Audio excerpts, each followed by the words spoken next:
So, I can tell you, I wish we had put some six pack on my belly and made me look all nice and slim and beautiful, but we didn't do that. It was not in our budget. welcome to the Visual Effects Notes podcast. Today's episode is sponsored by ftrack and Action VFX.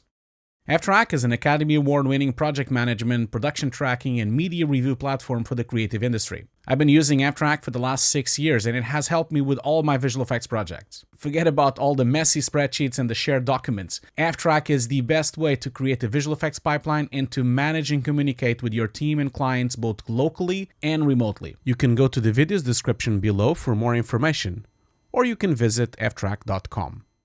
This episode is also sponsored by Action VFX. Action VFX is the best place to get high-quality stock footage. I've used Action VFX in game cinematics, short films, trailers, and commercials. They are the best stock footage I've ever come across. You can also use the promo code Hugo'sDesk for 10% off. Please visit actionvfx.com to learn more. And now on to the show.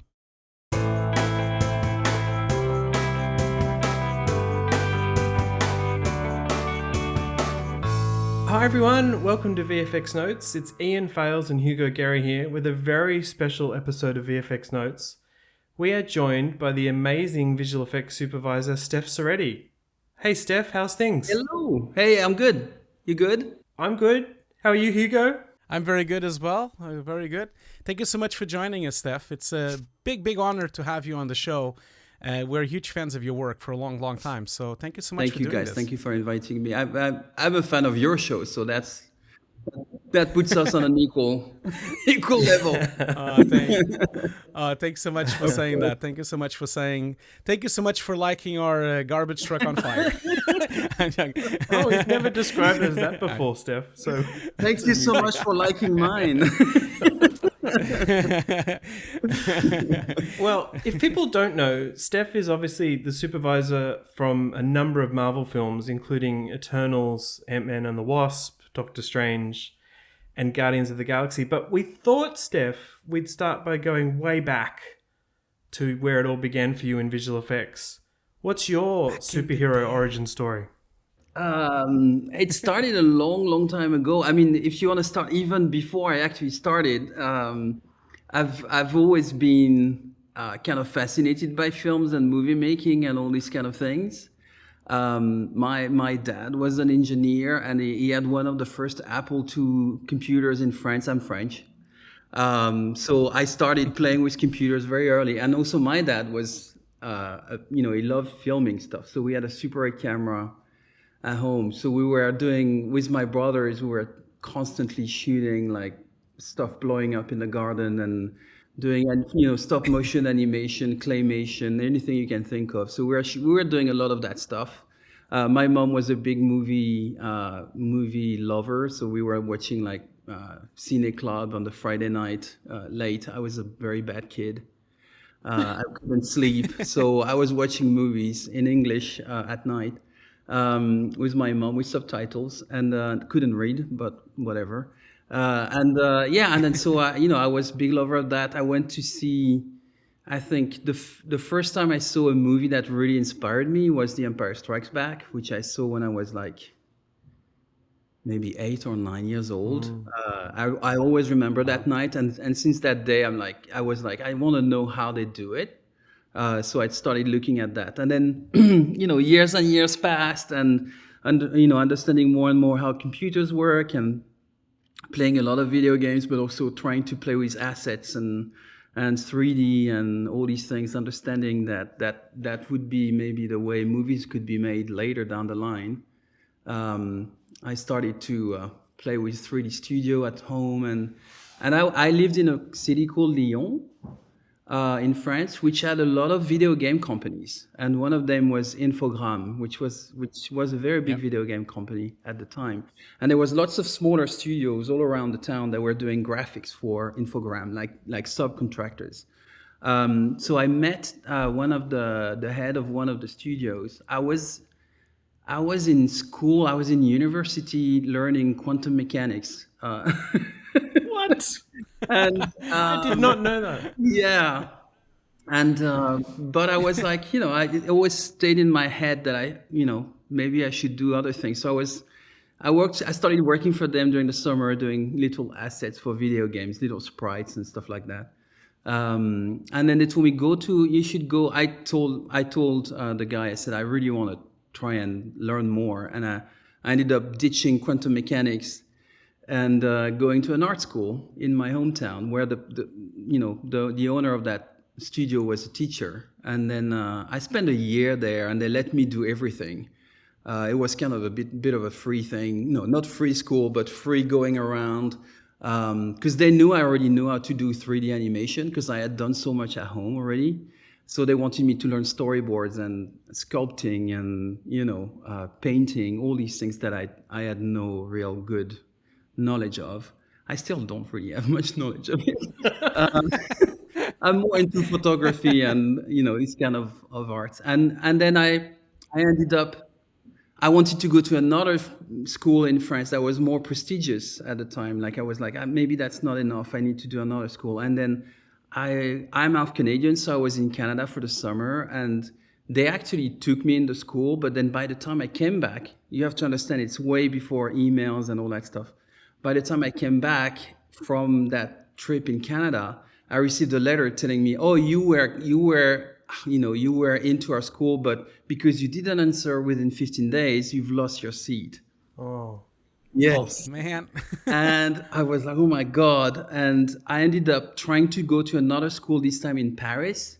And my sister lived in Paris. And I was like, okay, I've done all these animation. I'm going to send videotapes to visual effects companies in Paris. And there was like 3 at the time. And one of them was BUF company in Paris. And so I sent them my videotape. I said, I'm coming to Paris on Monday. I think I faxed them.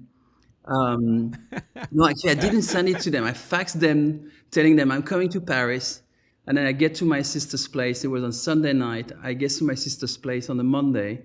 And I think a couple of days later, I get a message on her voicemail, or landline phone. It's that long time ago.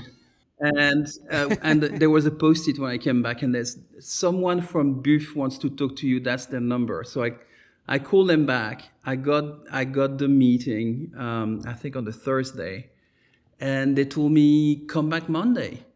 We're gonna, test you first, and then if you're good enough, we might keep you.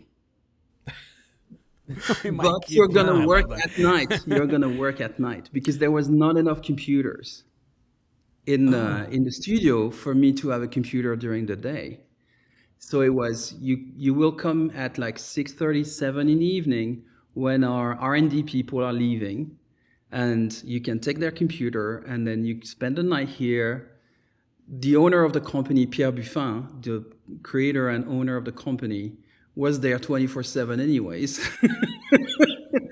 And some of his closest collaborators were there 24/7. And so I was there with them very late at night while they were doing tests for Batman and Robin, because they were trying to get on their first American film, Batman and Robin, at the time.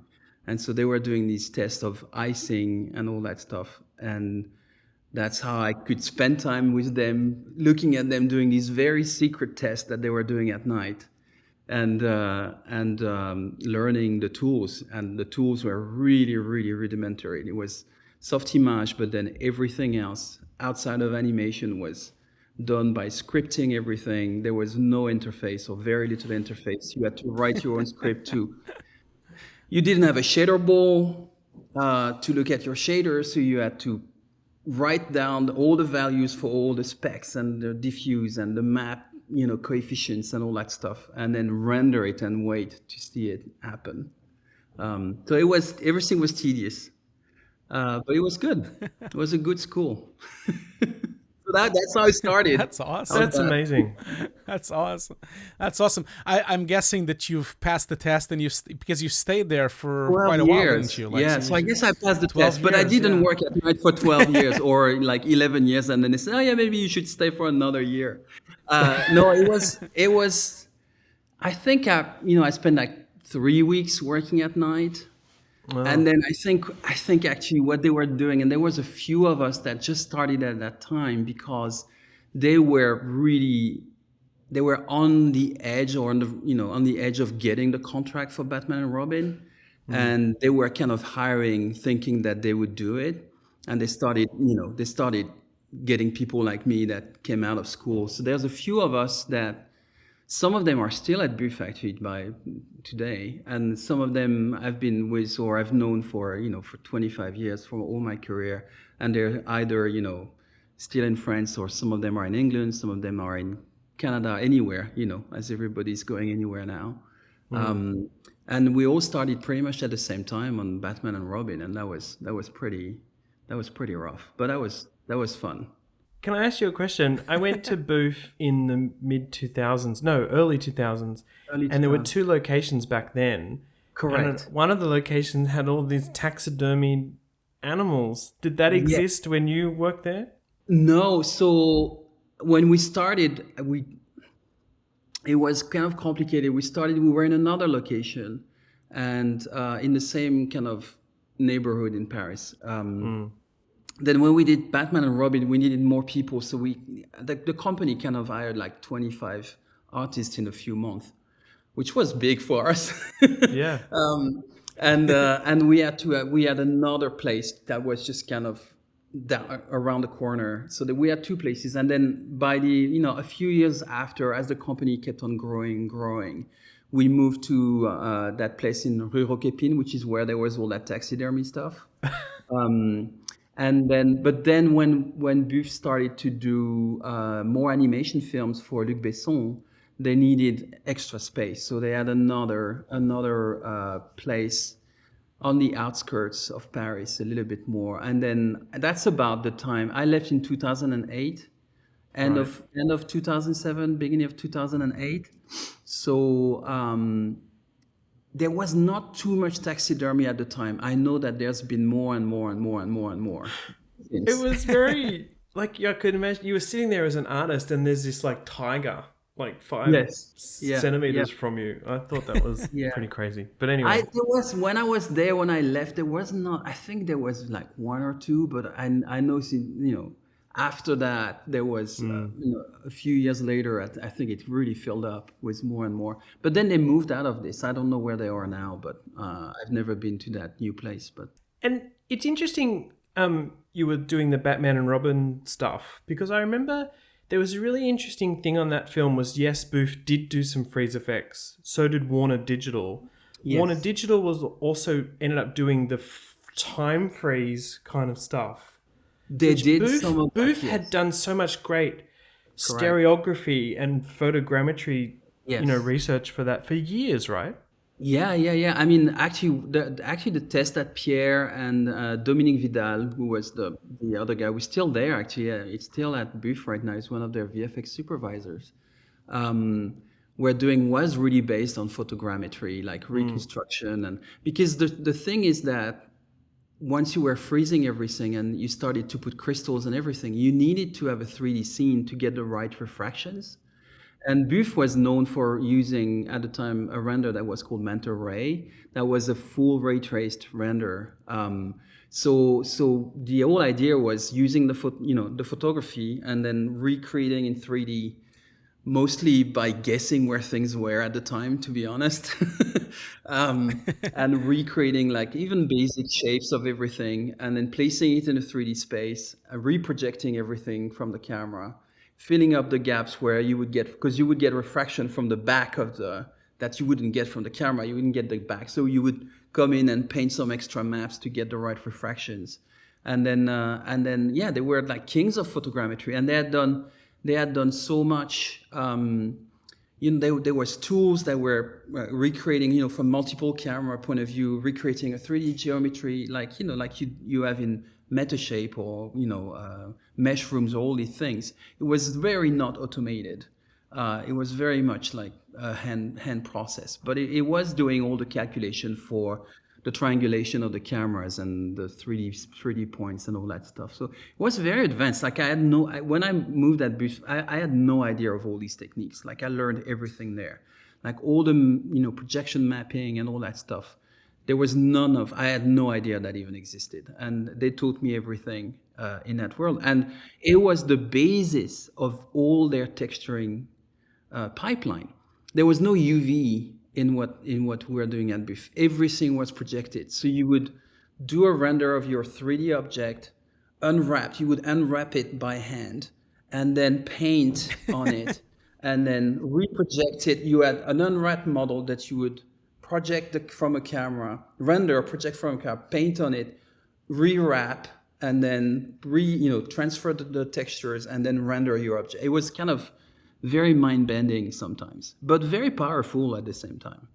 And also always this idea that everything is based on photography. So you really use, actual light, you only paint out the reflections, and the reflections are going to be rendered separately, and then you're going to mess with it. But everything in terms of diffuse, even like, of ambient occlusion, all that stuff that you get for free from just taking pictures from real life and projecting them, and then having a camera that you can move around. That was all that pipeline that we had over there. So that's really cool, Steph. Like I have to say, like when I was starting in the business, I was really always very impressed by BUF's work. Like you guys were really on top of it, and the projection systems was something that really impressed me, especially the work done on Fight Club. That was mind blowing. The thing that you guys did with Fight Club. I didn't work in Fight Club, but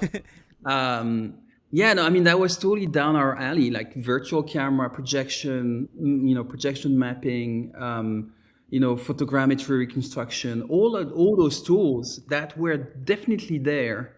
Like when I started at BUF in 1996, and they had all that stuff in very rudimentary form, but all the ideas and the concept of all that stuff was there. It was groundbreaking, yeah. Oh, it was completely groundbreaking, because I've never seen anything like that. You guys were using the baked light. That was amazing. Yes. It was like, it looked photoreal because it was a photo. It was a photo. Yeah, it was insane. Because it was a photo, and it comes from that, that background of photography and cinematography and architecture, actually, because Pierre Buffin was an architect initially, and it all came from that background of starting from real light and starting that makes from so much sense real now. images and start all of that, and Arnaud Lamorlette, who was like the Pierre's second, and he was an engineer, and he had all these crazy ideas about all these tools. I mean, all the tools were proprietary, like except for Mental Ray and Softimage, which is a big thing, but everything in the middle, like even Mental Ray, all the shaders were all in-house. Everything, the scripting, the animation, like we had so many tools, and we had engineers sitting next to us all the time, and we were just kind of working together and like, what if we were doing this? And they would, oh yeah, what if? And they would do it and create a tool, in 2 or 3 days. And compositing was common line. There was no compositing tree. It was all, and even when I joined, it was not even like a script. It was a little software, an inline software for every single compositing thing. So you would load an image. You would say, okay, that piece of software is called blur. What it does, it blurs an image, and then, so it would load the image from the server, put it in memory, do the blur, save it. Then you had to save that image with a different name. And then you would blur the matte separately from the image. So they would have to do a blur command line software for each and every, like blur, comp, color correction, everything. It was all kind of like crazy. And actually by the end of Batman and Robin, we had that guy that came, because it was so crazy. I mean, the amount of work we had to do at the end. We had John Dykstra was the supervisor on the show, actually, at the time, Batman and Robin. And his second came to Paris at the end to help us because we were a mess. And he showed us, not a common, like when he saw that we were doing compositing this way, he was like, you guys are mad. And then he showed us how he was doing scripted composites. So it was a compositing script that would, keep images in memory and all that stuff. And then in 2 days, our guys ended up creating our own compositing script. In 2 days, they took all the software, rewrote it, and then we ended up doing compositing scripts in memory, which was crazy, because before we were saving on disk every image, every result of every single operation had to be saved on disk, reloaded, which was horrible for our servers. So anyways, wow, just old time stories. And actually that guy, God, I don't remember his name now. He was the director of the first Shrek movie. Oh, wow. Adam Yes. Anderson. Anderson. Yeah, Adam. Andrew. Yeah. Andrew Adamson. Yes. Yeah. Yes. Not Wow. Adam Anderson. Sorry. Yeah, he became the director of the first Shrek movie. Oh, that's amazing. And Narnia. Yeah, Narnia as well. Wow. Yeah. That's Yeah. amazing. Oh, goodness. That's such a So we're small spending world. evenings doing that kind of stuff together. And I was one of the ones speaking English at BUF. So I actually spent a bit of time with him. We had some nice conversation. It was cool. And I ended up being John Dykstra's second on X-Men First Class years later, which was kind of fun. Right. Oh, what a great through line. Yeah. One of the early films you did work on at BUF was The Cell. This is one of Hugo's favorite films. I'm too scared to rewatch it. But Hugo, have you got some specific questions for Steph about The Cell? No, I mean, I know it was a long time ago. This is like 22 years ago, right? I know that. But that film really marked me because I think it was one of the first films that we had like such high stylized imagery, and also like you guys had like full CG environments. You had like these crazy camera moves. I'll never forget this camera that goes in through the lake. It goes underwater and then it goes around the breach and then it goes into the water again. Yeah. It's just insane. You had everything. You had like massive cloth simulations when she's walking down the staircase. You had like the horse being cut. That's one of the most famous ones. Yeah. How was that? Like, how was working on that amazing film? That film was so different from everything else coming out. It was so visually interesting. And again, at the time, BUF was so, we were doing films, but our main thing was commercials, right? So we were working with all these commercial directors, Michel Gondry and, all these guys. And so the type of imagery we were doing there was really cool. Like we were, working with some really special people. So we got the chance to be, so Kevin Todd Hogg, who was the main supervisor for the studio on the Cell, got in touch with us. I don't know exactly, through Pierre, I guess. We had an office back in LA at the time where we had a rep. And then we ended up, Tarsem was a big commercials director, so I guess he knew about us as well. And we ended up, being invited to work on the show, and it was pretty clean because there was like there were three moments, I think, where you go in the mind of the killer in the film, and we were in charge of what we call the first entry, which was all the scenes that you've talked about, pretty much the first time you dive into his mind. And I got lucky enough that Pierre offered me to be the supervisor on it. I had supervised a few little shows at BUF, like a French film, where we had a few effects, and I had done quite a few commercials. So I was savvy in terms of how commercials were shot, but not so much in terms of how big American films got shot. So I got sent to LA, to Hollywood, to be on the shoot, and it was my first experience there. I think it was in 99. And so I met with everybody there. Everybody was cool. Tarsem was really cool. It was kind of a crazy shoot. Like, the sets were really, really nice. It was at the Warner Hollywood Studios, which is now called The Lot, I think. And it was really a really nice experience. I had no idea what I was doing, to be honest. But I knew what I needed. I knew what we could do. I was mostly going there to take pictures of sets, and so that we could rebuild them, and again, photogrammetry and all that stuff. And and also just to be there to attend the shoot and get all the data and from the camera information. Because I was on set to supervise, but we had no idea what we were doing at the time, so we were just taking notes of the lenses, and because no one else was doing it, and doing these kind of things, and talking to Tarsem and to Kevin, and figuring out what we were gonna do. And it was super, super, super interesting, super cool. And then in post, I mean, we ended up having to do, as you took the cape, the big golden room with the cloth. We didn't have cloth simulation at all. We just was that mental ray as well? Was that like mental ray in XSI as well? It wasn't XSI. We never moved to XSI, by the way, at BUF. We never moved to XSI. So we were only on silicon graphics on Softimage. As soon as it went to XSI, that was it. That was the end. And Pierre decided to make his own software. So we left Softimage behind, and we did our own 3D software. But no, it was all proprietary stuff again. That our team of R&D team, Xavier Beck, who was the guy there at the time, we just did it together. We just I was doing many tests, and we mixed cloth simulation with animated displacement. Motion blur was not 3D, so you had to render motion blur, do the motion blur in 2D after. It was freaking horrible.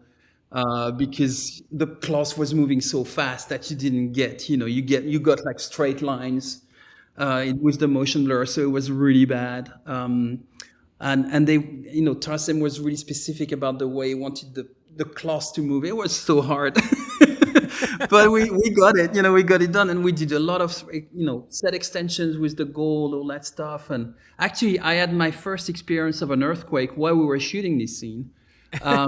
We had an earthquake right on the Friday night. Wow. And starting to shake. We thought that the entire thing would collapse. Oh my goodness. It stayed up, but that was fun. And no, it was good. We did that. We did, as you said, that big motion. We did the plunging into the eye and seeing all these kind of weird. And that was the puppets. All those puppets. And was that was all mostly shot on stage, and then you guys I guess composite and layered all those things? No, there was a lot of it was CG actually. There was when you go into the eye and you plunge into, all of that was CG. Like we had that little cloth that we scanned and replicated very precisely, and then we did all these kind of puppets and everything. That we took pictures of the set. There were some puppets on the set. There was little so many detail on the set that we took pictures of and then recreated in 3D. And at the time we didn't use digital cameras to take pictures of the set. So I actually used, that was given to me by the production. They were giving me a proper roll of film, the same film we were shooting the film with. So they had made rolls of that, Kodak film. And I was shooting that, and they were getting sent to the lab to be processed and scanned like real film. And it was cool. And the complexity of that show was the color pipeline actually, because they actually did they scanned most of the film, which was not a thing that you were doing all the time at the time. They scanned the entire thing on a Spirit. It was not a high, like a laser scanner. It was a Spirit. So it was more like a commercials pipeline. And they pre-graded everything, and we actually worked on the pre-graded plates, which was terrible. Oh my god! Whoa, that sounds. Man, that sounds like nightmares I used to have at the mill. It was nightmarish because we had They did that at the mill all the time in commercials. Especially if it was short commercials, they would be all pre-graded. It was always so difficult because of that. So that was the entire pipeline, pre-grade everything, and they had vignettes. They had they did what they did for a commercial. So make the image look good, and then they figure it out. But it was fun. I mean, once we started printing on film, for the release, there was because we were working 8-bit. It was 8-bit. It was not, it was just pre-graded. Hey, but don't worry. A lot of people are still working in 8-bit. I guess. I'm joking. But that was such a good show, and I really, cool. It was really cool. And so how, I guess, I know. Silent Hill was a couple of years later. I know I'm jumping a little bit, but Yeah, that reason I was wanted quite a to, few years later, yeah, actually. it was 2006. It was Yes. 2006, and I wanted to like mention it because it's like one of my favorite video games of all times. I really love Mm, Silent Hill. I've always loved all the Silent Hill series, and I think the film was, although I know the film was not very well received. I think the no, film was very, very faithful to the games. Very, very it faithful. was. Yeah, It was. incredibly faithful. Everything was matching to perfection. Even certain Yes. shots were the same from the game. Yeah. But yeah, it was amazing. You guys mostly, like, I know there was a lot of on-set real stuff, like with Yes. props and with creature work, amazing creature Correct. work done by the prop masters and the set designers. But you guys worked a lot on the transformation to the outer world, wasn't it? Like Correct. to the dark. Well, it has a lot of names. Another world, dark world, nightmare world. It has a lot of names. Yeah. But Yeah. that was mainly the big job you guys did on that project, wasn't it? It was. Yeah. Yeah. I mean, we ended up doing more at the end because there was. So it was a French director. Yeah, yeah, yeah. And Christopher. Christophe Gans. Christophe Yes, Gans. yeah, yeah, Yeah. yeah. Huge fan of the game. And actually, I know that as I'm glad you're saying that we were pretty faithful to the game because actually that was his goal. And he really was, he talked to the creator of the game himself and he got the rights to do the film. He was the only guy that actually got the rights to adapt it at the time because he talked so much about the game and his love of the game and how he wanted to do the film, and it was really important for him to be to be as faithful to the game as possible. So that was something that was constant in his mind. Really liked working with Christoph, but initially we were kind of bidding on a lot of the film, but then they shot in Toronto. There was better rates and tax rebates over there, so a lot of the work ended up being there. One of the studios that was doing the work kind of halfway through the film failed a little bit, so we ended up doing much more than we were supposed to do, and notably the monstrous scene at the end where in the church where people get burnt, and then there's all these kind of wireframe. What is it, wireframe or wire? It's the barbed wire, yeah. The barbed wire, the barbed wire The woman, scene. yeah, the woman on the bed with Yes. the barbed So wire we killing everyone. we we ended up doing this, at the last minute in 2 months at the end because the Wow. other guys couldn't do it. But anyways, so that was what it was. It's one of these. But the transformations we kept it. We did a very early test on transformation with this kind of like the idea that the world was kind of made of flesh, and underneath that flesh there was the rusty version of the world. And so it was always kind of, it's a horror movie, so we did this kind of test where we used actually our technology from our class simulation technology that we had done on the cell. But that was way more advanced at the time because we could do collision there and self-collision and all that stuff, which we couldn't really do. That was all faked up in the cell. And we started working on, like the flesh kind of breaking apart and then falling and kind of that disgusting thing. And it was super fun. And I know Christophe really loved our very early tests. And that's why we stayed on the film actually and did, like, initially it was like 30 shots of transformation from one world to the other. And then we ended up doing, I think, 200 shots on the film at the end. Yeah, there's a lot of but shots like that, and it must have been yeah. a huge influence also on the game series because at that time, Silent Hill 1, 2, and 3 were out already when you guys were doing the film, and then 4 was just about to come out, and then 5, like not 5, it's not called 5, but Downpour and also the other later games which were not done in Japan. It's so funny because then they actually implemented your effect on the games. Right. So the Right. later games actually had that fleshy thing because Yeah. obviously on the first games on PlayStation 1, they couldn't do that. They couldn't do No, that on no, the engines. no. It wasn't powerful enough. So you guys Yeah. influenced even the games themselves. The film was, I mean, I don't mean that the film was beautiful. The film was horrible in terms of it's really, really disgusting and really nasty. But I mean, Yes. it's a really beautiful, disgusting and nasty. I mean, Yeah. Yeah. and you No, guys it had was also like, fun to do. yeah, yeah, it must have been. You guys also had some beautiful projections, especially when she was like the police officer was on the fire, and you guys had all our face like bubbling and Yes. getting burned. That was really That good was movie. our first kind of incursion into digital makeup, like dynamic digital makeup. That is something that again I kind of came up with the idea of the pipeline. I had one of my it was actually one of my friend who was kind of my second or third on the show, and she did a lot of these shots, Mathilde Tolek, and she was really good.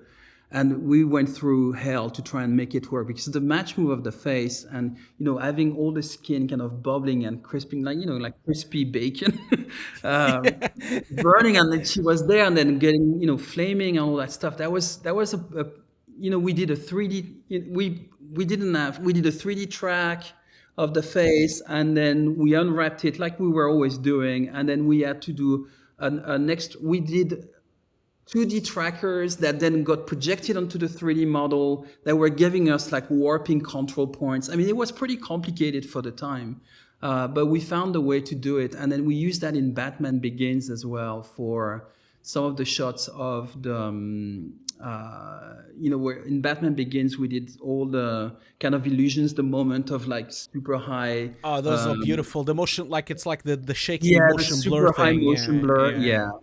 Those are And beautiful we did all shots. these, we did all these stuff, and we used also that for tracking faces on the Scarecrow and on At some point, Batman there's like evil Batman who is dark and he's spewing some liquid out of his mouth. I don't know if you remember that. It's so fast in the film.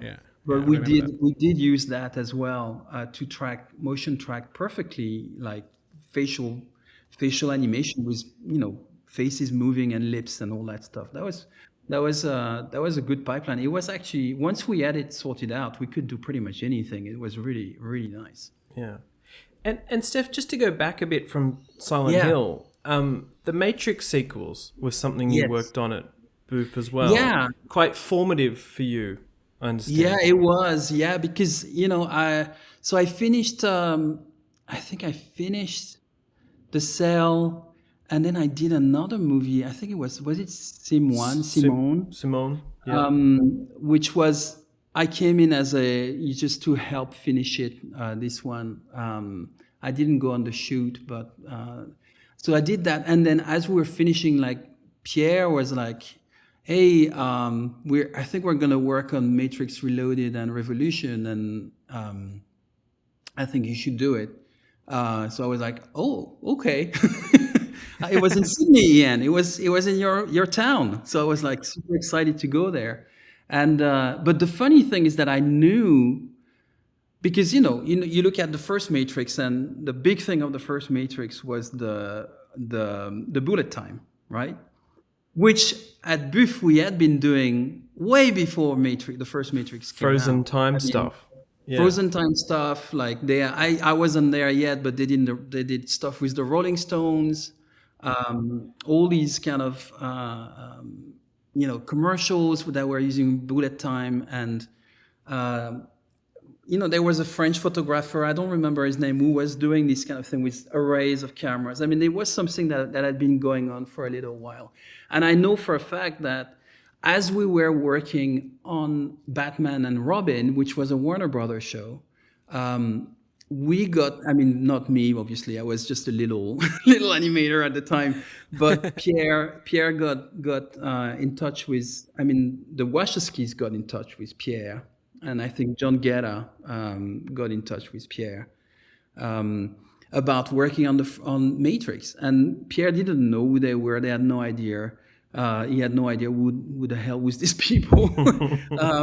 And it was like knee deep into Batman and Robin. And I think there was the idea that we might do something on Contact as well for Warner Brothers, which ended up going to MacGuff actually in Paris. These morphs that she, when she morphs into her younger self so that we didn't do that. That went to MacGuff in Paris. But there was lots of shows that were kind of floating around for BUF, and Pierre was trying to get on those shows. So he kind of told Matrix, we can't do your show. Oh, no. Sorry, Oh, we no. can't do your show. I think it was not the best decision.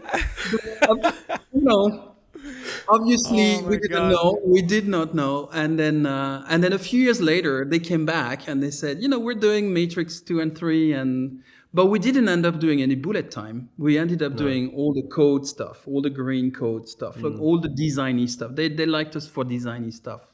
So we ended up doing quite a bit. I spent like, I don't know, 2 or 3 months in Sydney on the shoot at the Fox Studios, and it was Awesome. really good. And that's where I met a lot of people that actually meant a lot for my career later down the line. I met obviously Dan Glass, who was, so it was John Gate. I was the main supervisor.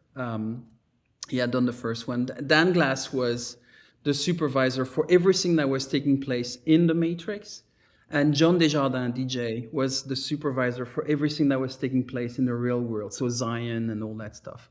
And so I ended up working a little bit more with Dan because we were doing the code and we were doing a bunch of other things. We did also the scene of the architect with all these screens around him at the end of Reloaded, and we had to fill up all the screens and all that stuff, which was Go. Yeah. a nightmare. um, but yeah, so I met DJ, I met Dan, I met John Guerra, obviously I met the Wachowski brothers at the time, and then and I met also Di Giorgidi, who was producer on it, and Terry Clotio, who was the main super producer. There were so many teams, like, because it was so big. It was 2 films at the same time. It was gigantic. So, and I met Daniel Costa and all type of people. Danielle and Di ended up going to Marvel a few years later, and we kept in touch because Di we always kept in touch. She's my visual effects godmother. That's how I call her.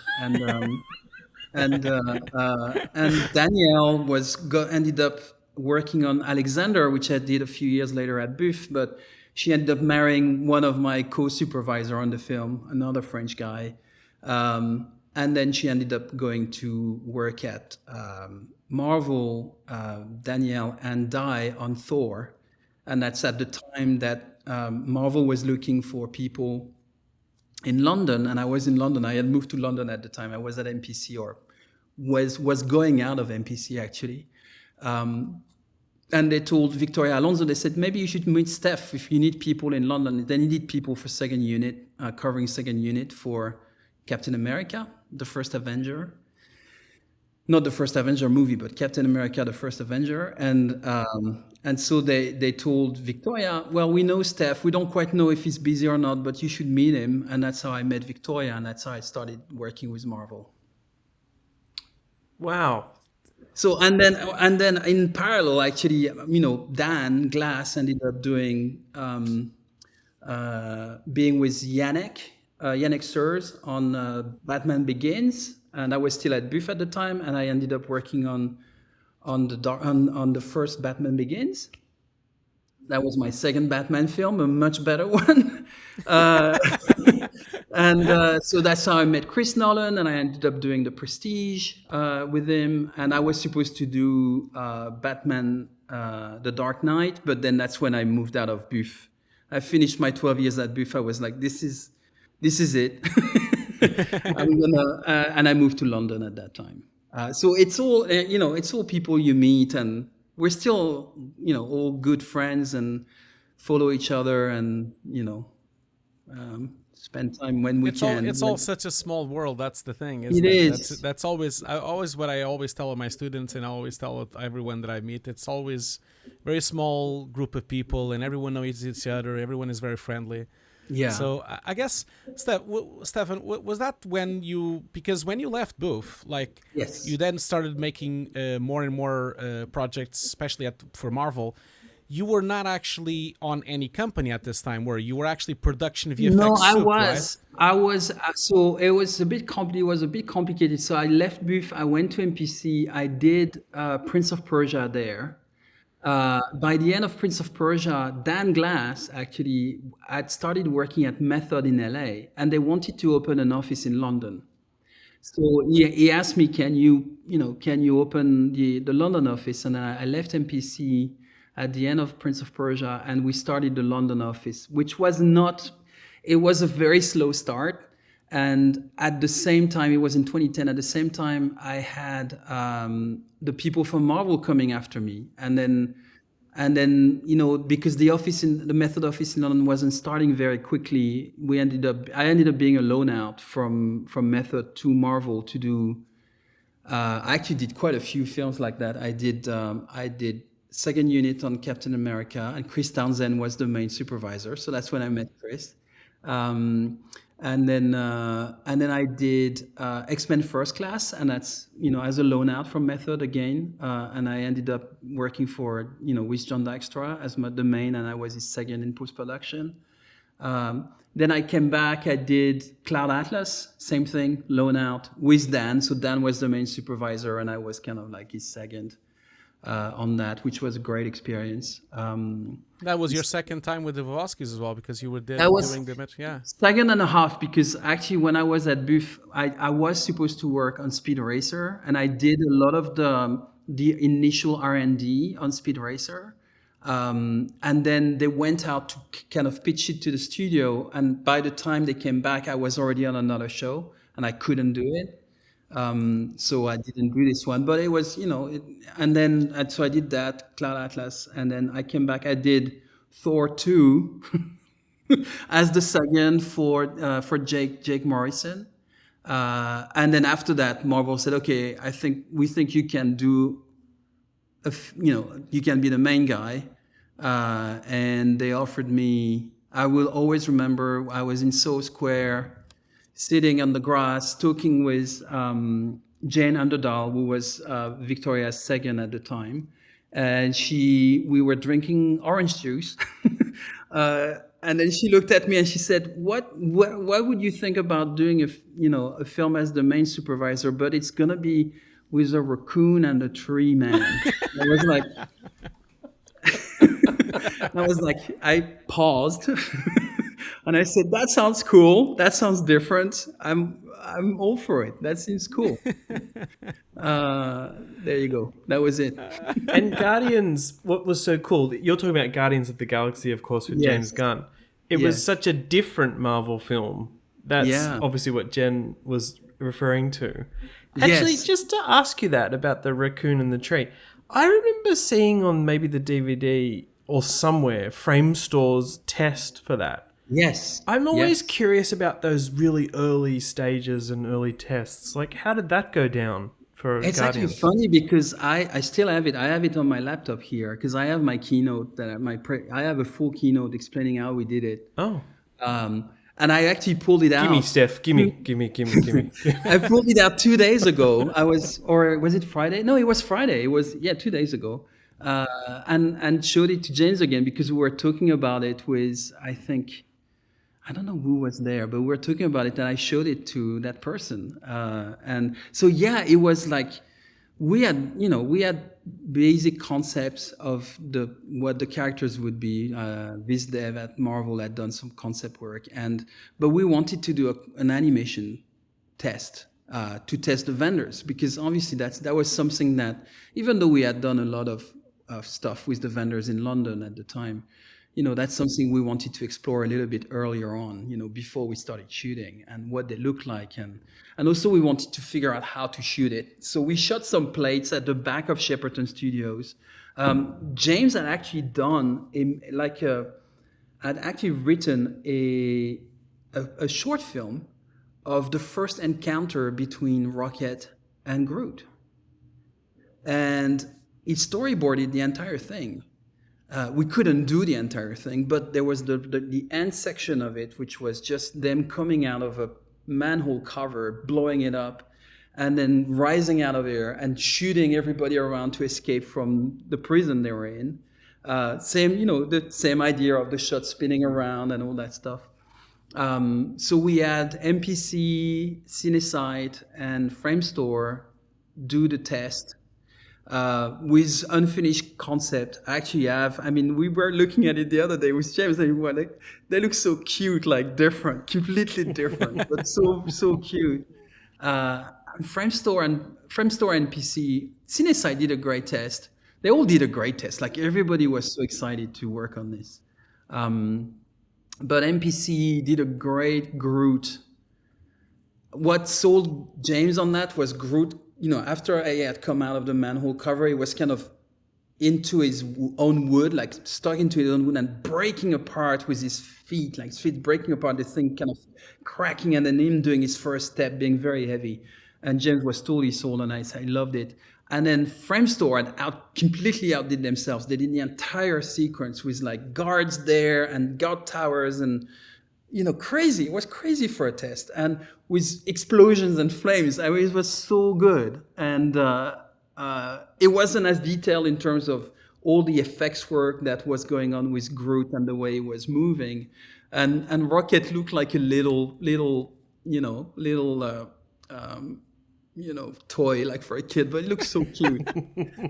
But they had so much character. It was so fun to watch, and so yeah, we decided to go with Framestore and MPC as our main vendors on that. Oh, awesome. And it just propelled you into this Marvel universe yourself, Steph, didn't it? I don't know if you can do this, and I'm not asking for any secret information, but I am interested in that sort of world of visual effects supervisors in the Marvel, sphere, because there's just so many films now and shows. Yeah. And the soups have become well known, frankly. I don't want to embarrass you, but there, as you say, there's a group of well you guys known by a girls. few people that like what we do, but not that well known. What is it like to be a soup on a Marvel film? That's, I guess, where I'm going with that question. Well, I mean, it's funny because, when I started, there was just a few of us. Like, it was basically Yannick, Chris Townsend had done his first one on Captain America. There was Jake. And then there was the first wave of films. These people didn't quite stay. Like before the Chris Townsends and then we kind of created a family of people that were. Victoria created that family around her of all of us, like the old guard. Yeah, so it's really when it started, and it was just just a few of us, like 4 or 5 of us, really. And then Dandaloo was there, and then started to come here and play, and then. Well, now it's still those you guys, and Janelle is great. Did some work on Captain Marvel. Yes, and then now that there's streaming, there's a whole new brand of VFX streaming people. I don't know a lot of them. I mean, we have obviously Martin, that was my second on Eternal, who's now the first on Blade. I'm so happy for him because he's fucking brilliant. Sorry to say that, but he's brilliant. And there's all these people, and Tara DeMarco, which actually I met for the first time at the Bake Off last week in person. I had met her before on Zoom, but like first time in person, and we had a good time chatting together. And she's now doing the Marvels. So it's a lot of people now, but how it is, it's fun and crazy at the same time. It's super exciting because we are really part of the process, like really part of the process. It's a bit different now because the studio is bigger and maybe we have a little bit less access to the people we used to have access to all the time before. Like the Victoria is always there, so she's always in the meetings, all the reviews we're doing. Kevin a little bit less so now because he's so busy with story and everything. But he used to come to every single VFX review with us, which is great, like really great. Lou. So it was a really small, cohesive group of people. And we're just making the movie together, which is, super interesting. But it's crazy because anything goes, So if there's a good idea, however difficult it is and however at the last minute it is, if it's a good idea, it's going to have to make it. So it's a very fluid process. We do the movie 3 times. We do it in prep, we do it during the shoot, and we're doing it in post. And it's fearless people, absolutely fearless people. And it's very demanding for us, obviously. But also, you can't dismiss a good idea. It's just impossible. The movie's going to be better for it than why wouldn't we try, and sometimes we try and we succeed, sometimes we try and it's a little bit less successful, especially on our side.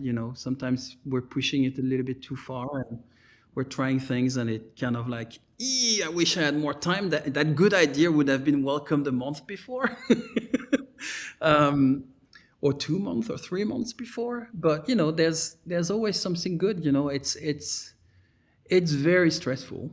It's a very high stress job. It's a very demanding job. You constantly move around the world. You're going to shoot 6 months there, post 3 months there, or 5 months, or 6 months, or 7 or 8 months back in town, and then you're going to go on another one that's going to shoot somewhere else again. And so it's very demanding on a personal level.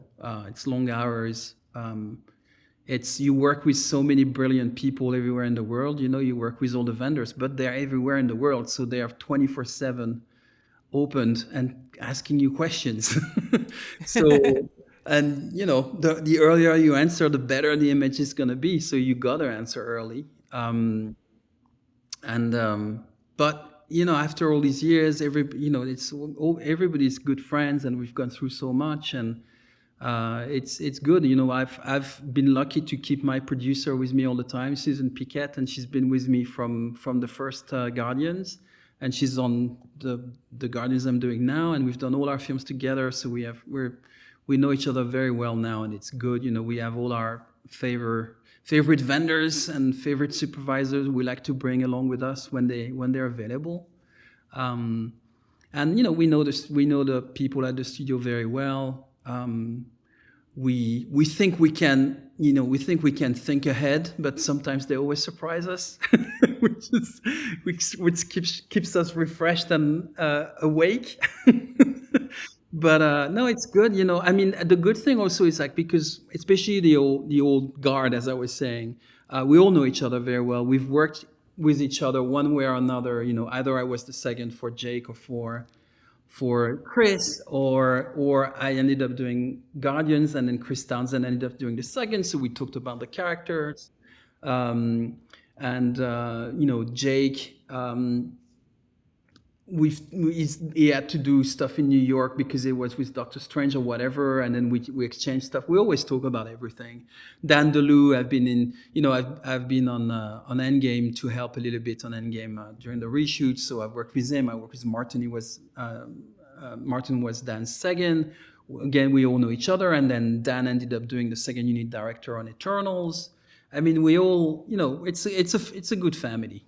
It's a good family of people. And I wanted to ask you because I really find especially the work you guys are doing really fascinating right now, and especially the films that you've been doing under your belt, so to speak, because I feel like Marvel is now in a new phase of almost experimentation. When I look at your work on Doctor Strange, which is amazing, by the way, both yours and your entire team, of course. The level of experimentation, the level of creativity that is now going through Doctor Strange, and also Ant-Man and Ant-Man 2 as well, and also now lately with Eternals, I kind of see a different Marvel, and also even on the TV shows like with WandaVision as well. I see this kind of really creative vibe going on these shots, especially Doctor Strange. It's such a beautiful kaleidoscope thing going on there, which is, we've never seen anything like that. No. And it's really cool to see that you guys are really investing in highly experimental filmmaking almost, because those shots, some of those frames, Steph, like from Doctor Strange and even from Eternals, they're like pure paintings. They're beautiful, you know. So especially I really love Ant-Man and I love Doctor Strange because I think the artistic, I think maybe it's because I'm very connected to that side. I have a degree in arts as well, so I kind of I'm very connected to those things. But the work you guys done there is really pushing boundaries, really. Especially Doctor Strange was really mind-blowing. Yeah. Well, Ant-Man was Jake. The first Ant-Man was Jake. Yeah, the first one. I did the second one. And so again, we talked a lot with Jake about, how it is to work with Peyton, and how it is to, what kind of stuff you had been going through and everything. It was really interesting.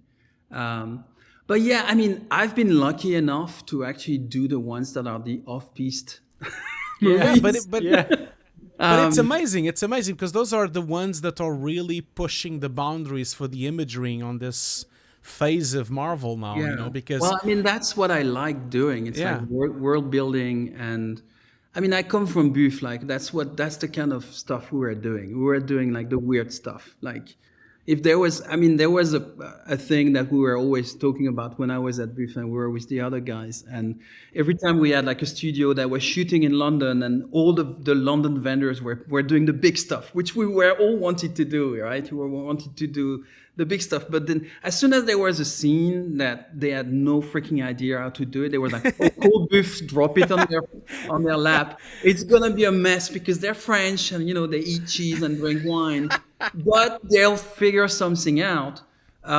So it was always that same thing. So I come from that, you know, that school, I would say. And Pierre is, you know, I had my differences with Pierre. He's a very strong character, and he's a very, very, you know, he's a strong character. Yeah. But I know exactly what you mean. You know exactly what you mean. I've worked at Nexus, which is a purely French company almost. I know exactly what you mean. Also at the mill, we had an entire third floor, which was practically French. Yes. And I'm Portuguese. I'm also like quite hot blood as well. But I know what you mean, because you guys, your entire career has always been so artistic. That's the thing that I wanted to try to lead into, like the work that you've achieved on all these films and now on these later films on Marvel as well. There's just something different, and I really applaud Marvel for allowing you guys to do that, because this really is not the typical run-of-the-mill VFX. You know, like you could have done a more normal thing, but it's not. You know. Well, that's the beauty of Marvel, is that I mean, and I'm not saying that because I work there. I'm an independent. I don't own anything. I don't care. They just let me do what I like doing. You know. So that's the crazy. That's the thing that I find. There's a misunderstanding of what we're trying to do at Marvel. We are doing big blockbuster movies, right? We definitely are. But you look at the comics, and I'm not a big comic book fan. So I mean, the Marvel stuff. I like French comics. I like European comics, and I love manga as well. But there is so much creativity in those, and you know, the people like Ditko and Kirby and all these people, they push the envelope as well at that time with all the psychedelic stuff, and you know, it was the 60s and the 70s, and they were all on mushrooms and all that stuff. And my take on it is like, how do I take that stuff and then make it current with the tools we have and the medium we have? And Marvel has reached a place, and I think Guardians of the Galaxy actually opened that door. Yeah. To go for somewhere weirdness. else. I know what you mean. And Weirdness, right? Explore something else, you know, be more colorful, be more crazy, be more comic-y in a way, from a visual standpoint, you know, just blow out of the box, you know, there's that box where there's all these Avengers people, but there's the world, there's the galaxies, and so that opened that side. And then after that, Doctor Strange, and as I said, I've been lucky enough to just be attached to these films. Is it by mistake or by design? I don't quite know. No, but it's not luck. Come on, it's not luck. It's because it is luck for me. But because you're very talented, and you have that extra je ne sais quoi, you know, that extra thing, the artistic level that is driven into these shots, you know, and you see that, you know, we just recently watched the audio commentary of Eternals, me and Ian, and it's amazing to see how Chloé respects you guys and how much she loved working with you guys so much. It's really, really fascinating to hear the conversation. And it's been a journey. Yeah. Actually, can I just say, just to jump in, if people haven't watched that or bought the movie on iTunes or soon on DVD, right? Steph and Martin are actually joined Chloé as the audio commentary for the film, which is incredibly rare to have two VFX soups on an audio commentary. Yeah. I love listening to that, Steph. She invited us. She was like, you guys have been with me all along. You know, I've been with her from day one. Like, I met her on Halloween 2018. She had not even shot Nomadland yet when I met her. and that was our first meeting, and we've been together all along until the very bitter end. I mean, I've been a little bit remote at the end because I've been preparing Eternals I've been finishing Eternals as I was preparing Guardian 3, which was really hard to do these two things at the same time. But hey, you never say no to friends, so you just gotta do it. And so it was, I mean, we spent so much time together, and it's been a journey. I mean, it's been really, really difficult. I mean, there was so much to, create, and Chloé is very artistic, very visual, and very on an emotional level. So just getting the right direction takes a lot of time, because it's a process. Everything is very thought through. So it was a great, it was really hard at times. Like, it's been hard on everybody, and we did that during COVID, like most of the post production, not the shoot. I know, Hugo, I remember watching your podcast about Eternals, and we didn't shoot during COVID. We did the reshoots during COVID, but we didn't shoot during COVID. But we landed in LA a few weeks before we shut down. I mean, we locked down. So the entire post-production was done from home. And it was really hard to do this movie from home, because you're not in a room and talking together and looking at someone having an emotion at a certain time and understanding how being a supervisor is a lot about the psychology of understanding your director, right? You need to kind of link your brain. It's like a mind meld, like a Vulcan mind meld between you and your director. And you gotta understand their psychology, their taste, what they need to understand what our process is. It's a very symbiotic relationship, especially on our films, because every single shot is a visual effects pretty much. So not having that close connection is horrendous. It's really horrendous. Of course. But we got through it. We got through it. And Chloé was super, at the end, she was super appreciative of the work that everybody had done, all the vendors. And she worked, I'm pretty open door in general, so I try to bring the vendors into our cineSync. Like, Weta has done a lot of cineSyncs with her, and some of the other vendors too. But, Weta were on a more, the end of the film needed more help in terms of designing the sequences. So there was a lot of interaction between Weta and Chloé, which we completely open door and come in, we're going to talk about it for 3 hours. So it was good, and she had never done something of that size before and never worked with VFX vendors at that level. So it was, for her, it was a really big experience, and she totally embraced it, and she was very interested by the process. She always said she wanted to be an animator when she was younger, so she was interested by that. And all the visual side of things. The light, she's very specific and particular about light and contrast levels and all that stuff. She's so in tune with the light of the shots and everything like that. So she was very involved. I mean, the DI was a gigantic DI where everything was like very specifically balanced in every frame.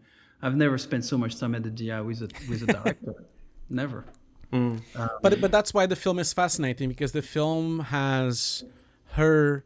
I really, the more I see this film, the more I love it, and I've been watching it more and more, and now I've watched it once again. Because it takes. I've watched it 3 times now. Yeah. I've watched it now 4 times because of the commentary, and the film, it grows and grows and grows on me, and I feel like the film is fascinating because it merges this really independent like feeling that you have from Zoe. You have these wide lenses, and you have this natural lighting, and you have these really intimate moments, and you have some stuff you've never seen on a Marvel movie. You've never seen this kind of stuff.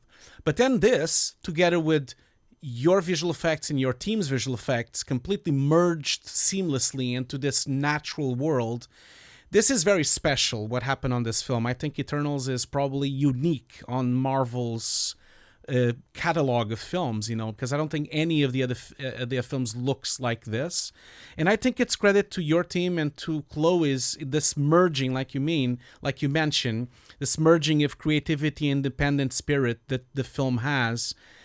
And yeah, like Ian said, go and listen to the commentary, because it's fascinating to hear how she was learning with you guys and how she was kind of like adapting her way of working as well.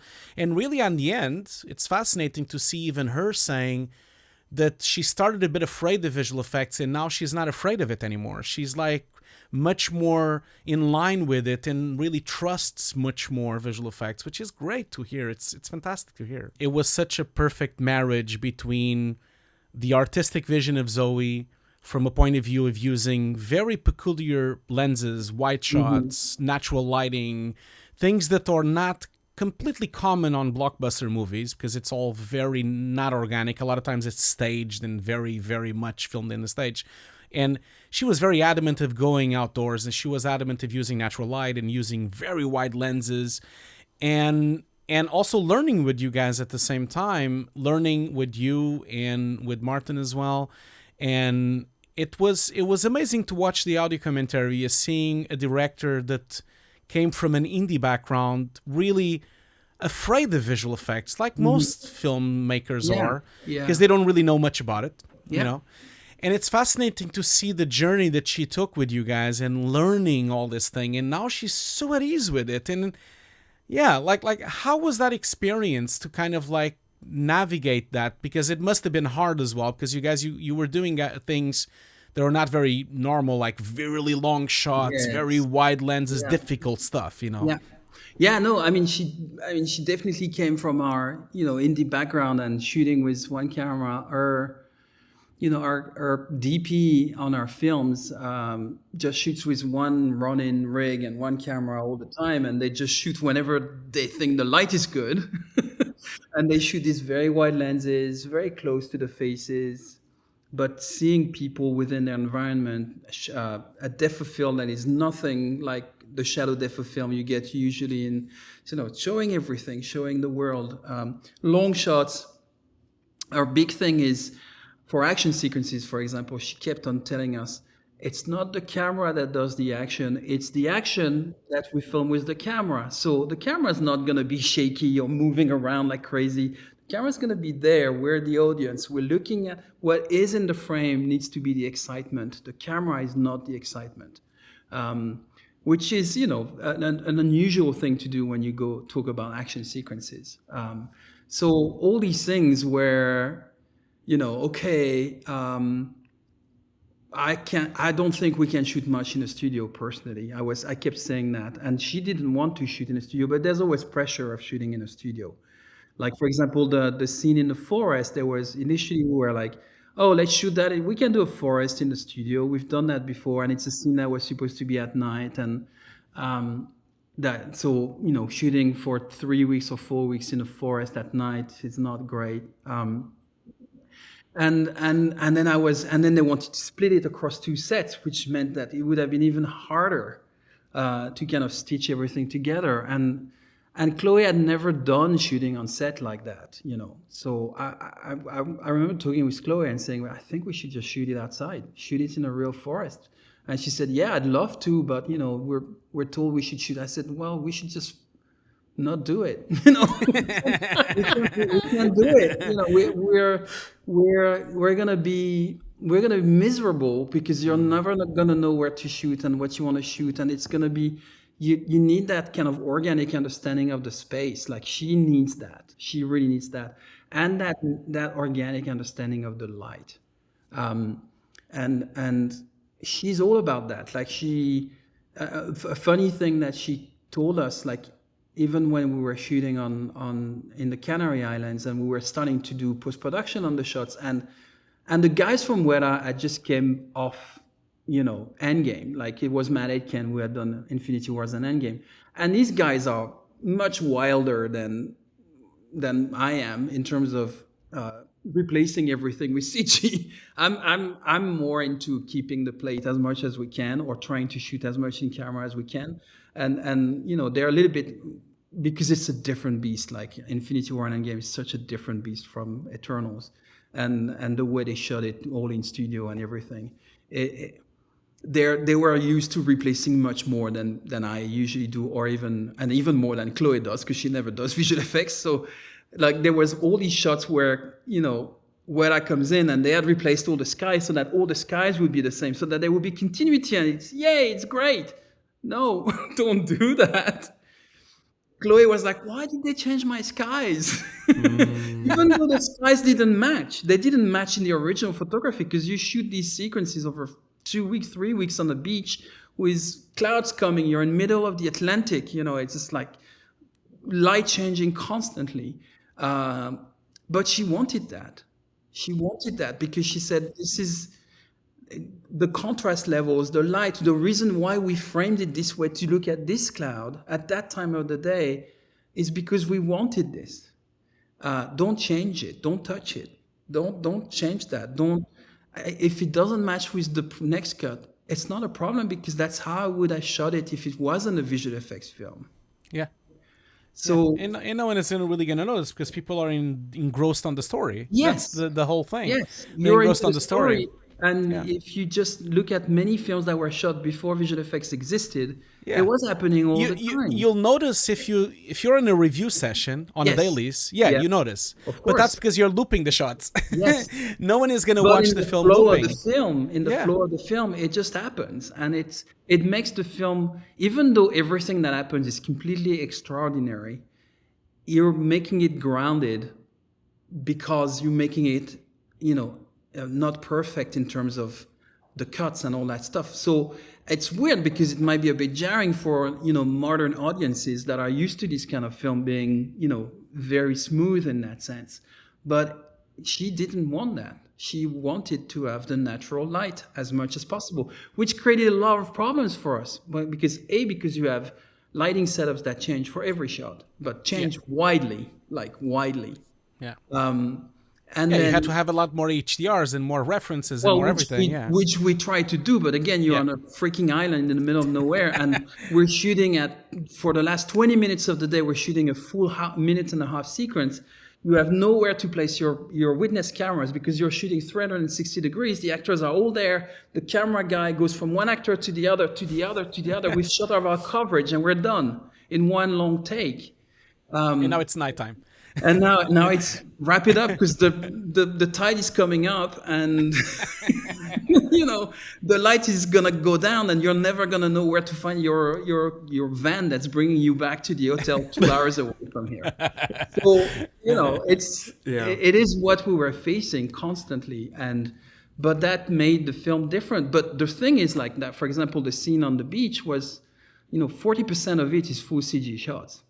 40% of it is full CG. So we had to think of our CG shots, matching the kind of lenses that she used, recreating the full CG environment with the waves crashing on the beach, and the beach being all made of CG sand, because, we were trashing the sand constantly.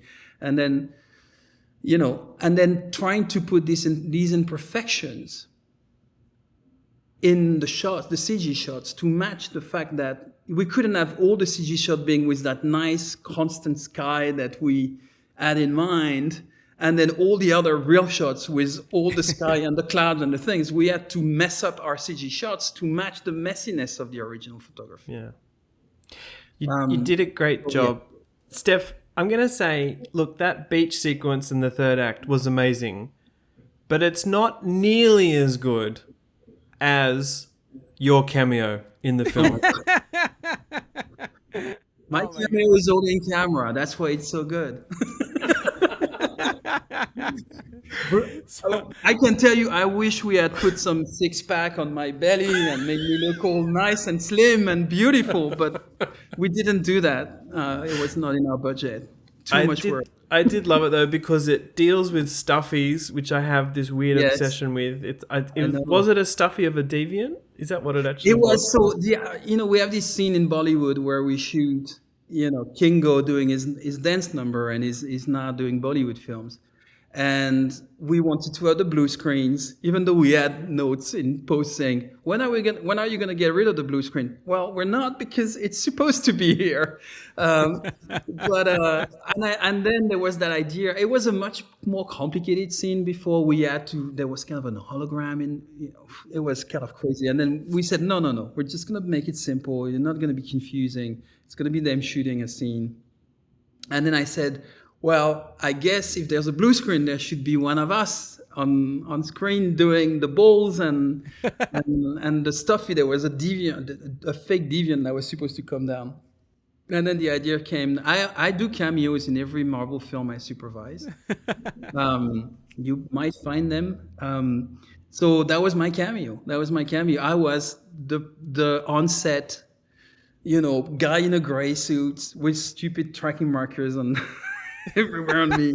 And you see me actually before we get to that shot of the door where I'm holding the head of the deviant, the blue head of the deviant, you see me, just as they say cut, you see me walking behind them with my silver ball, that's spinning them out of. I'm not even in front of the camera, but I'm already spinning them because I'm a very dedicated on-set visual effects guy.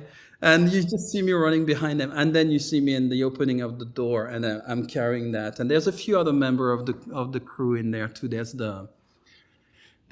next to me. There's our special effects guy, on-set guy, and then there's one of our on-set PA as well was Indian because we were in London, so she was completely melting in the people we had there. It was fun. It was fun to do. But I spent the entire day in that gray suit.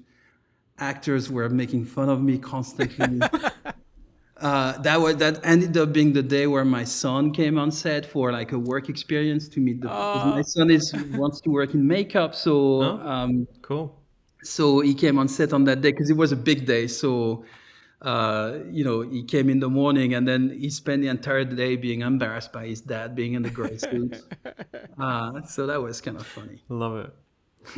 Well, I mean, Hugo, it's been so cool with Steph right today. Thank you so much for going into that detail of your own background and new stuff. Thank you. We've really we could enjoyed have talking for hours and hours and hours, but I thank you so much for doing this, and it was great. It was fantastic to chat with you. Yeah, thank you for inviting me. I'm looking forward to seeing this. One last thing, I want to really give a really quick shout out to your Twitter handle, Steph, which is Stef Ceretti. Right. Yes. There's not many top line VFX soups on Twitter. You are always on there being honest and giving lots of helpful information.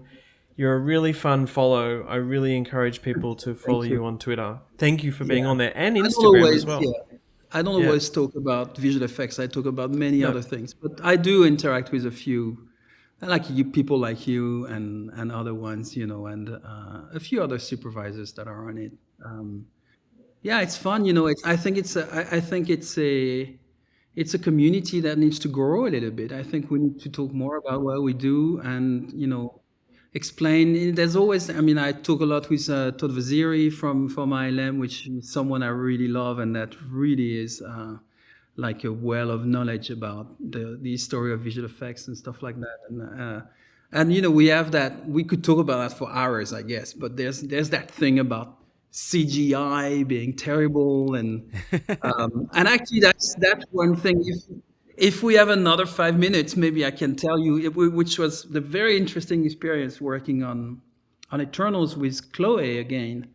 Her coming from the indie world, and then moving into the blockbuster world where there's so much visual effects, and her fear of it. And how she completely changed our view of it, thinking maybe initially that she was going to be forced into a corner with it, but actually we totally embraced her world and what she wanted to do and how she wanted to film the film.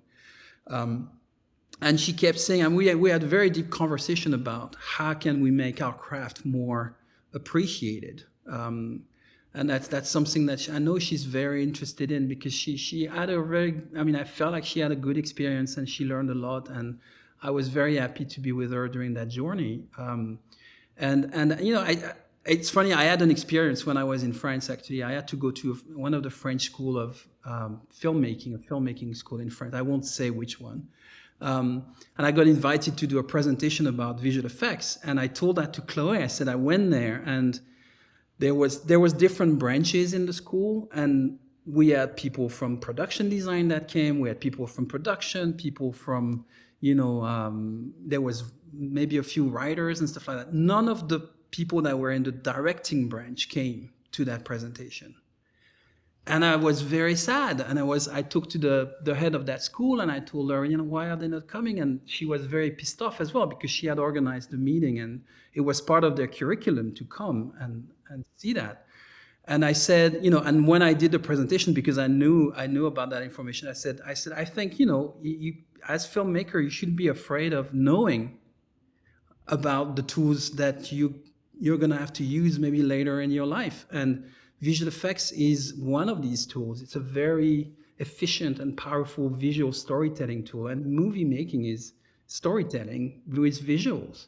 And so I told that story to Chloé, and she was very annoyed about it. And she said, yeah, I guess it's the mentality of the indie people, because they think they can't, it's too expensive and it's too there are too many restrictions. They had bad experience with it and everything. And she really embraced it. She used visual effects on Nomadland. I helped her a little bit finding vendors for Nomadland and, looking at stuff with her, but nothing major, like nothing to cry about, but it was necessary for the film.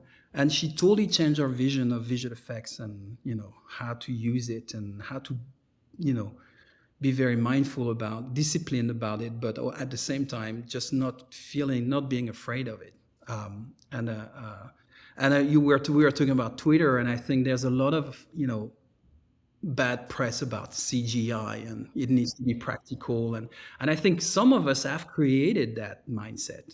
Some of us I've said, yeah, I've shot everything in camera and there's no CGI, as if CGI was a bad thing. It's not a bad thing. It's the right tool for some things and not the right tool for other things. And one thing that really also I find very interesting is that CGI very often gets attacked when the story is not good.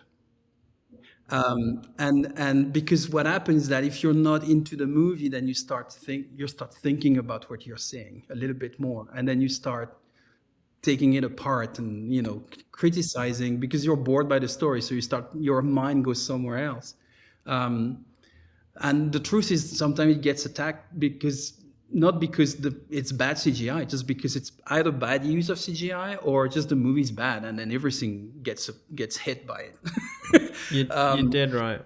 Yeah. So it's a conversation I think that would be interesting to have between a lot of us.